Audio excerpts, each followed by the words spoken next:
चेहरा प्रमाणीकरण और ई-केवाईसी से पोषण वितरण व्यवस्था के विरोध में आंगनबाड़ी कार्यकर्ताओं ने सदर तहसील में सौंपा ज्ञापन। सोमवार को आंगनबाड़ी कार्यकर्त्री एवं सायका वेलफेयर एसोसिएशन के बैनर तले बड़ी संख्या में आंगनबाड़ी कार्यकर्त्री सदर तहसील पहुंचे, जहां उन्होंने जिलाध्यक्ष राधा रानी के नेतृत्व में एक ज्ञापन सदर एसडीएम संजीव कुमार को सौंपा। ज्ञापन के जरिए आंगनबाड़ी कार्यकर्ताओं ने फोटो प्रमाणीकरण और ई-केवाईसी से पोषण वितरण व्यवस्था को तत्काल रोकने की मांग की गई। जिलाध्यक्ष राधा रानी ने बताया कि सरकार के द्वारा पोषण वितरण, फोटो प्रमाणीकरण और ई-केवाईसी व्यवस्था लागू की गई है, जिसमें आंगनबाड़ी कार्यकर्ताओं को काफ़ी दिक्कतों का सामना करना पड़ रहा है। ग्रामीण क्षेत्रों में नेटवर्क व्यवस्था ठीक नहीं है, साथ ही लाभार्थियों के परिवार से अधिकतर परिजन राशन लेने आते हैं।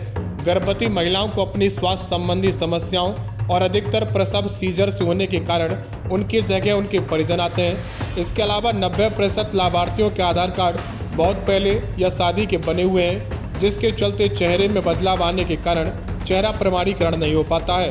यहाँ पे एकत्रित होकर आए, क्या मांग है आपकी? हमारी मांग है कि ये चेहरा प्रमाणीकरण और ई-केवाईसी निरस्त की जाए। इसलिए हम सब बहनें यहाँ पर इकट्ठी हुई हैं, क्योंकि सरकार की मंशा हमको तिल मारने की है। हम तो ये चाहते हैं कि हमको एक बारी मार दें। जब हमको पहले मोबाइल दिए गए थे तो उनकी गुणवत्ता बेहद ही खराब थी। वो मोबाइल देने के बाद हमसे कहा गया कि आप आधार को सत्यापन कर दीजिए। हमारी बहनों ने बड़ी निष्ठा से सारे काम करे थे, समय से बहुत सारी परेशानियों को झेलते हुए भी। उसके बाद कहा गया था कि मोबाइल नंबरों को भी सत्यापित किया जाए। मोबाइल नंबरों को भी कर दिया।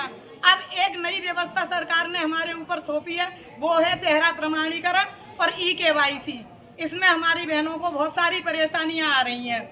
जब करने जाती हैं तो बहुत सारे क्षेत्रों में जाती हैं, तो जिनके आधार कार्ड हैं तो ई-केवाईसी करने में उनके जो मोबाइल नंबर लगे हुए हैं 90% महिलाओं के किसी के पीहर का है, किसी के भाई का है और किसी का वो नंबर बंद ही हो चुका है। इसलिए यह समस्या आती है। रही बात चेहरा प्रमाणीकरण की, तो किसी की दादी लेने आती है, किसी की चाची लेने आती है पोषाहार के लिए, किसी का पति आता है, किसी का भाई आता है, किसी की पड़ोसन आती है।